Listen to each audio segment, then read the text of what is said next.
Asuma. Right. Thank you, Mark, for sharing that insight. Please stay with us as we now move to Europe. German Interior Minister Alexander Dobrindt has said that authorities have prevented a terrorist attack targeting Jewish sites. Police arrested 3 men suspected of working for Hamas, attempting to obtain weapons for attacks in Germany, ahead of the second anniversary of Hamas's attack on Israel. Prosecutors say the suspects plan assassinations of Israeli and Jewish institutions. Dobrindt reveals a known Hamas-linked suspect entered Germany months ago and stayed under surveillance while trying to get weapons. He warned that Germany is clearly a target for terrorists. This follows the February trial in Berlin of 4 Hamas members accused of plotting attacks on Jewish institutions in Europe. Germany remains a strong ally of Israel and keeps tight security around Jewish sites. Let's listen into what Alexander Dobrindt has said. Ja, sehr geehrte Damen und Herren, heute ist es gelungen, eine terroristische Bedrohungslage abzuwehren.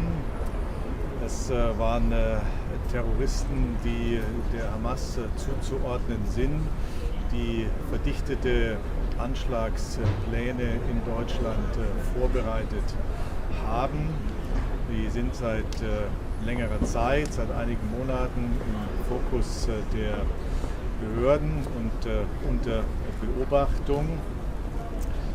Vor einigen Monaten ist ein uns bekannter Terrorverdächtiger mit Hamas-Kontakten nach Deutschland eingereist.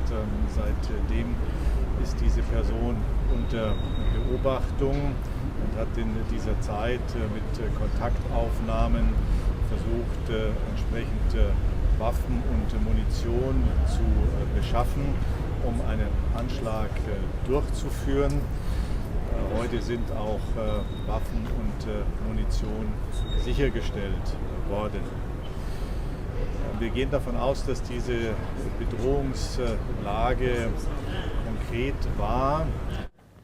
Now we go back for this discussion to Mark Sutherland. He's a geopolitical commentator, joins us live from London. Thank you very much, Mark, for staying with us. Now, what challenges does Germany face in balancing its national security with upholding civil liberties, particularly regarding surveillance, monitoring of individuals linked to groups like Hamas?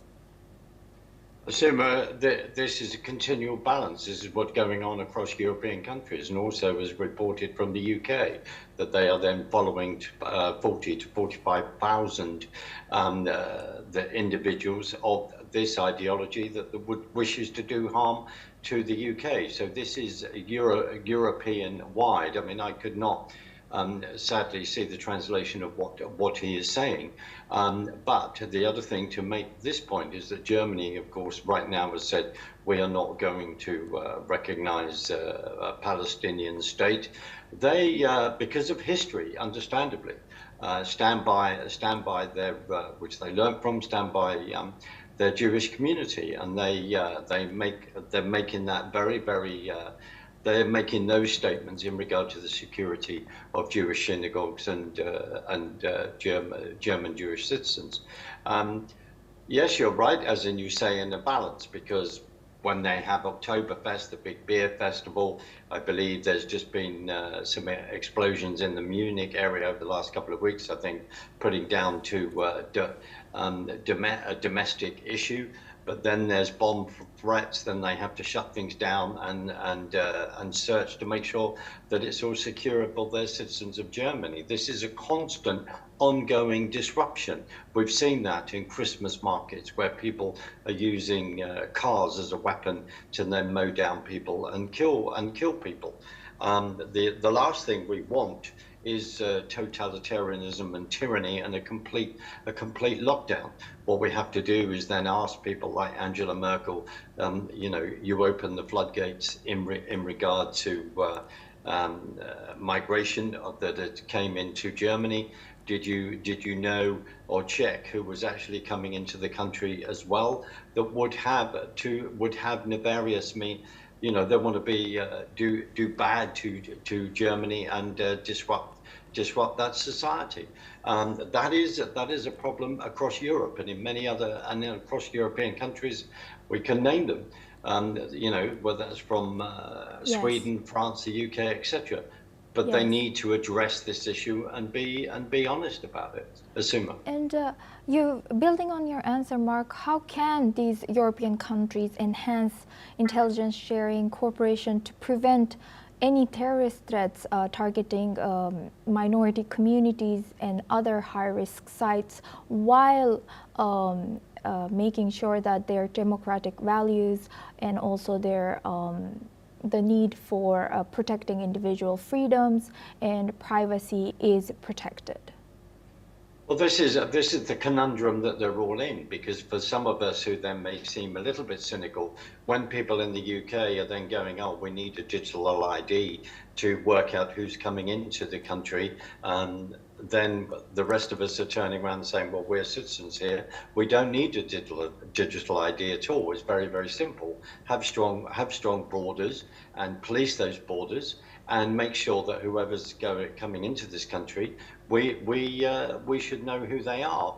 And also in regard to the illegal crossings, illegal entry across borders, that needs to stop. But this is all, various people are making a lot of money out of this and facilitating this. But as we are seeing, people are tightening up in other countries in regard to the immigration flows that are coming on.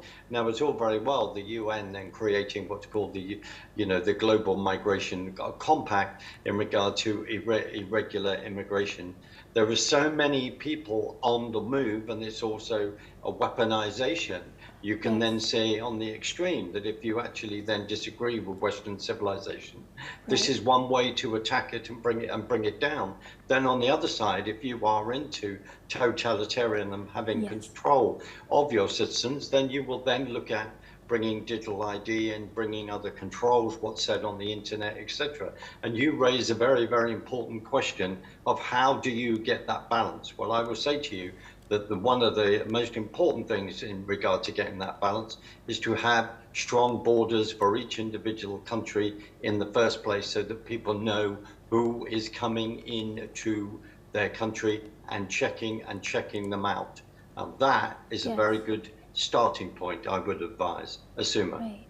With that, I would like to thank Mark Sutherland for joining us and